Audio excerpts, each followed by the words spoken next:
Hi, my name is Sal and behind me is my Roxburgh fig.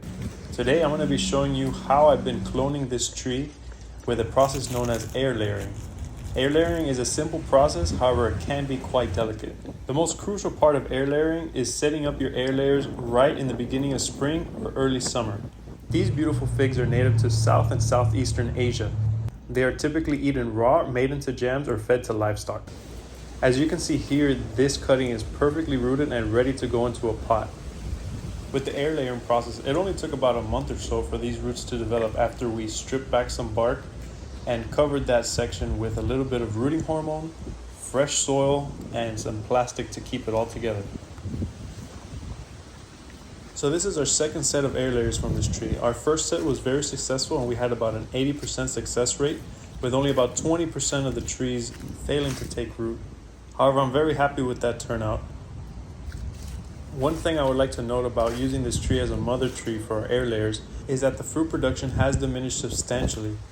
I'm not sure if it's just because of the time of year or because of the stress of the air layers. Regardless, I'm going to continue air layering this tree as more trees in the future will produce more fruit. Not all of the clones were as vigorously rooted as the first. However, even just a few of these roots are going to be more than enough to create a new tree.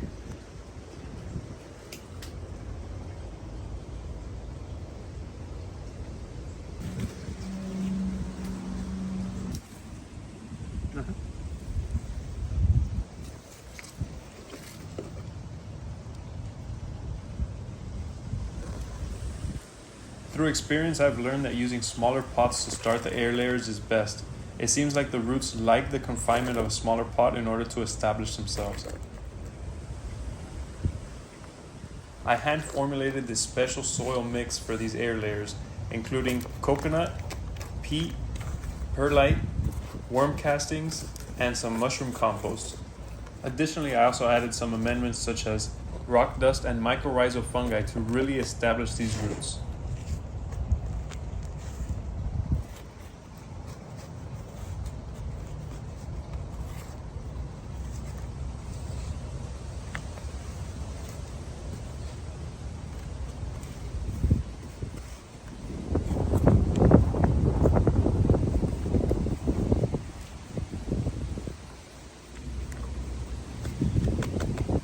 Make sure to pat down the soil enough so that the roots are well covered and there's no air pockets. This is very important.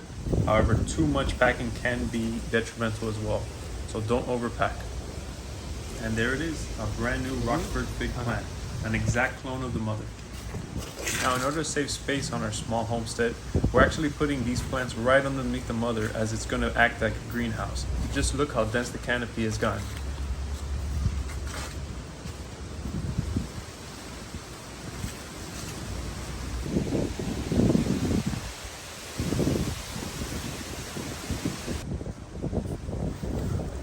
Now, after about 2 months, we're checking on the roots on the previous air layers, and look, it's completely filled the pot and it's ready to either be up-potted or to be put into the ground to make another large tree.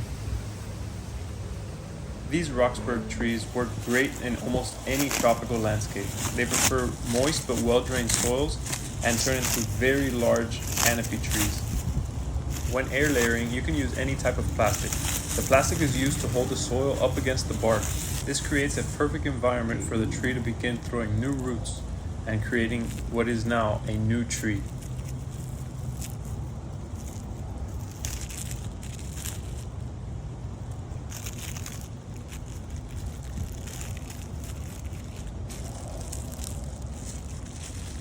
If you enjoyed watching this video and you found it interesting or useful, please remember to comment, like, and subscribe. It's what helps our channel grow and allows us to make these videos for you. Now, these are perfectly ripe Roxburgh figs. I recently learned that in the wild, these figs need to be pollinated by a wasp. However, these clones don't need the wasp in order to create the fruit and can create fruit without pollination. So many people actually fear eating figs as there may be a dead wasp inside. However, these figs don't have that and there's no need to fear. Now, unlike a regular fig that is very sweet and has a soft skin, these Roxburgh figs are more on the mild side. They're not as sweet and they have a more firm skin, which I typically don't eat. Regardless of their differences, I still find these figs to be delicious, and I've been eating them every day that they've been available. My one tree produced fruit for about 4 months without stopping. It has only stopped now in the heat of summer, and I'm not sure if it's because of the heat of the summer or if it's because of all the air layers and the tree is just somewhat stressed.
This is the same tree about 5 months back. As you might be able to tell, the fruit are still green and need some ripening before they're ready to harvest. These fruits are typically ready when they become a red to maroon-like color and become soft. You can also smell them from about 10 meters away when they're perfectly ripe.